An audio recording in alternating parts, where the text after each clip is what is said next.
हरिओम बच्चों, चलिए आज आपकी ऑनलाइन क्लासेस शुरू करते हैं हम। तो आज के क्लास में हम बात करेंगे आपकी अगले टॉपिक की।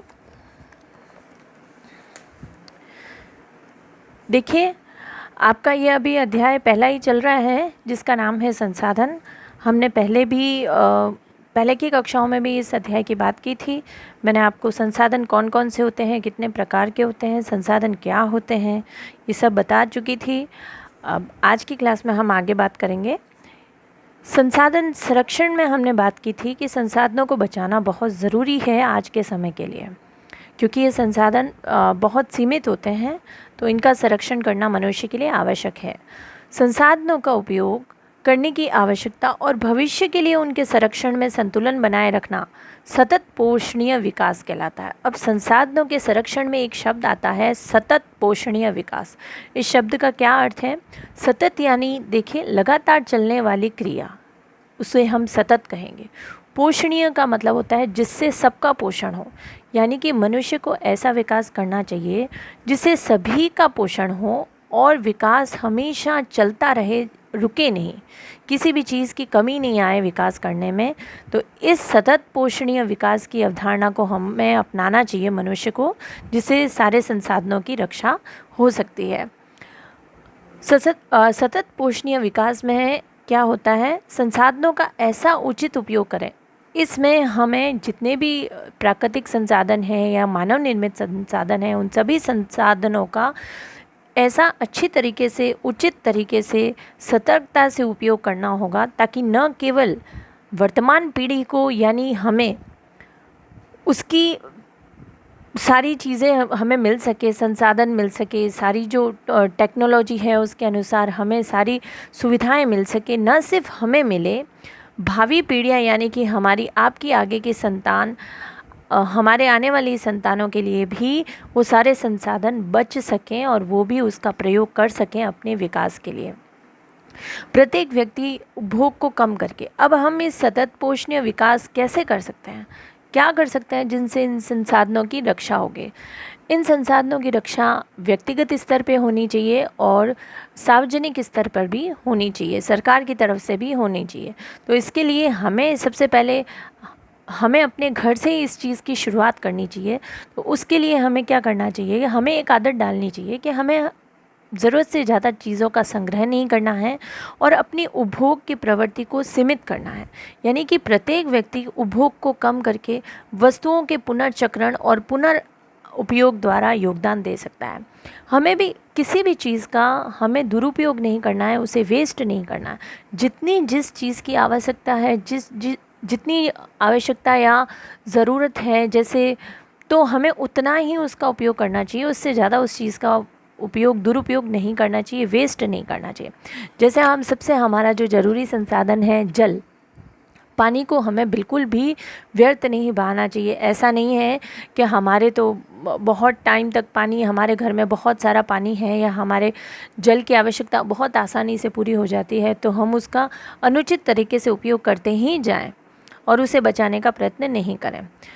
तो उपभोग को हमें कम करना होगा, चीज़ों को व्यर्थ करने से रोकना होगा, उनका पुनर्चक्रण करना होगा, उन्हें फिर से वापस उनका पुनर्उपयोग कैसे कर सकते हैं, हम उनको कैसे उसको वापस नया बना सकते हैं, इसका प्रयोग हमको करना चाहिए। यानी कि हमारे घर में जो भी चीज़ें जैसे वेस्ट मटेरियल वगैरह होता है, उसका हमें वापस कैसे किस तरीके से उपयोग करना सीखना चाहिए।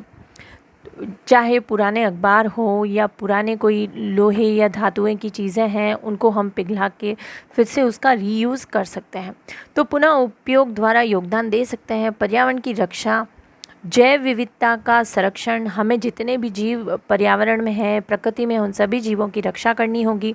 प्राकृतिक संसाधनों के ह्रास को कम करना होगा, ह्रास यानी उसकी कमी को हमें कम करना होगा। ये सारे प्रयत्न हमारे व्यक्तिगत स्तर पर हो सकते हैं और सरकारी स्तर पर भी ये प्रयत्न होने चाहिए। तो ये सतत पोषणीय विकास की अवधारणा है, ये बहुत इम्पॉर्टेंट है आपके लिए, इसको पूछा जा सकता है आपके एग्ज़ाम में।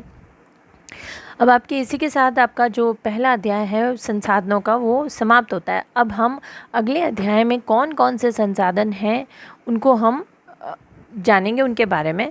तो आपका सेकंड जो अध्याय है उसमें सबसे पहला टॉपिक आपके आता है भूमि संसाधन। आपको पता है कि भूमि की हमारे लिए क्या उपयोगिता है। भूमि सभी के लिए बहुत आवश्यक है, चाहे हर व्यक्ति के लिए, किसी भी जीव जंतु के लिए भूमि का, धरातल का बहुत बड़ा उपयोग है।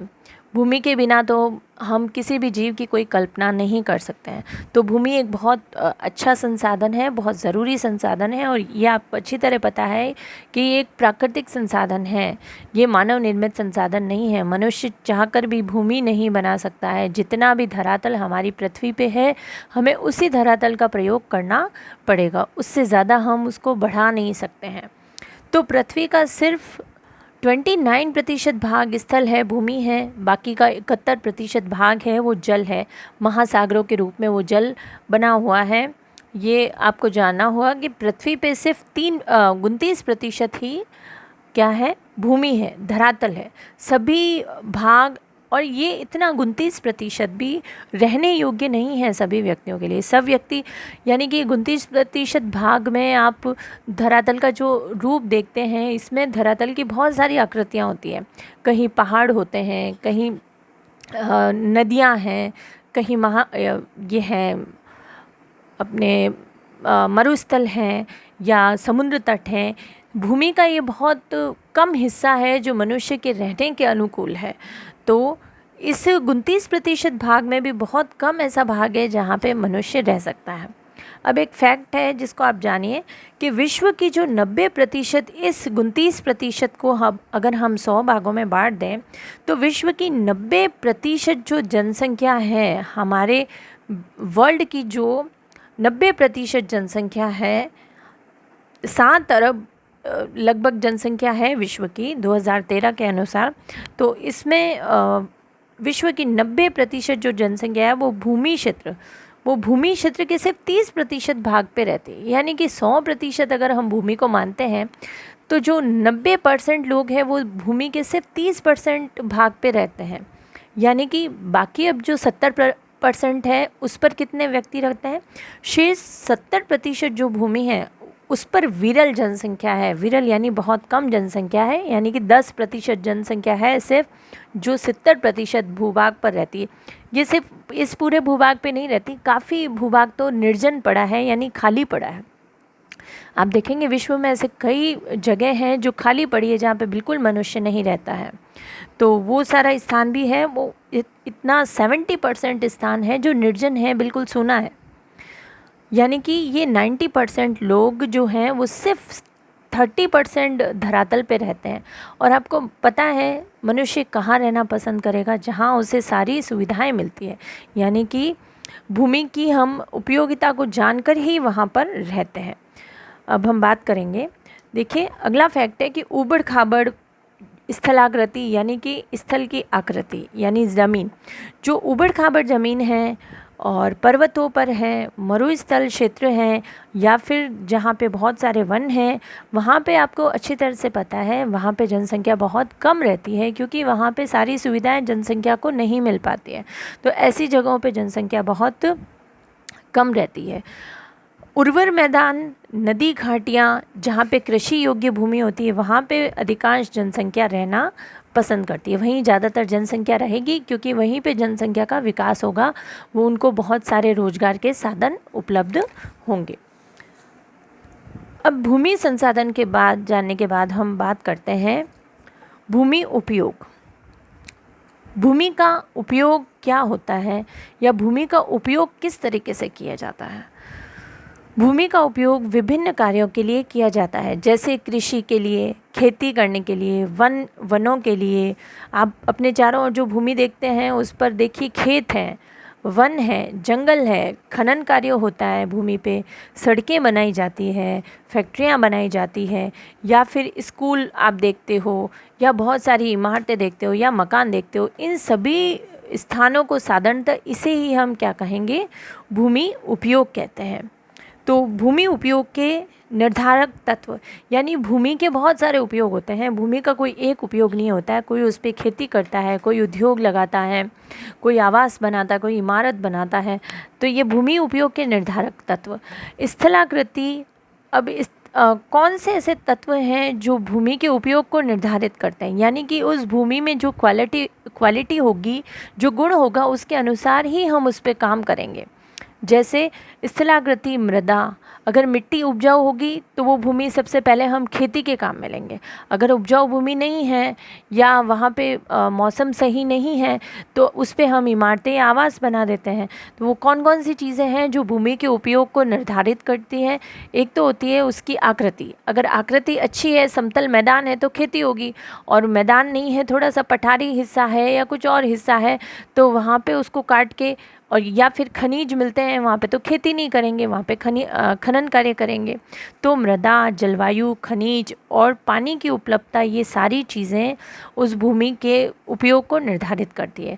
जहाँ पे जल की उपलब्धता होगी वहाँ पे सिंचाई अच्छी हो सकती है, तो वहाँ खेती अच्छी हो सकती है, उद्योग अच्छे हो सकते हैं।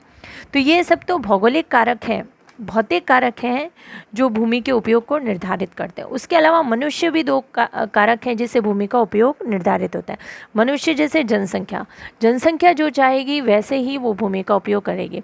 जितनी बड़ी जनसंख्या अगर खेती करना चाहती है तो वहाँ पे ज़्यादातर खेत होंगे, और अगर जनसंख्या उद्योग या फैक्ट्री लगाना चाहती है तो वहाँ पे फैक्ट्री या उद्योग लगाए जाएंगे। तो भूमि के जो भी उपयोग हैं वो तकनीक पे भी डिपेंड करते हैं।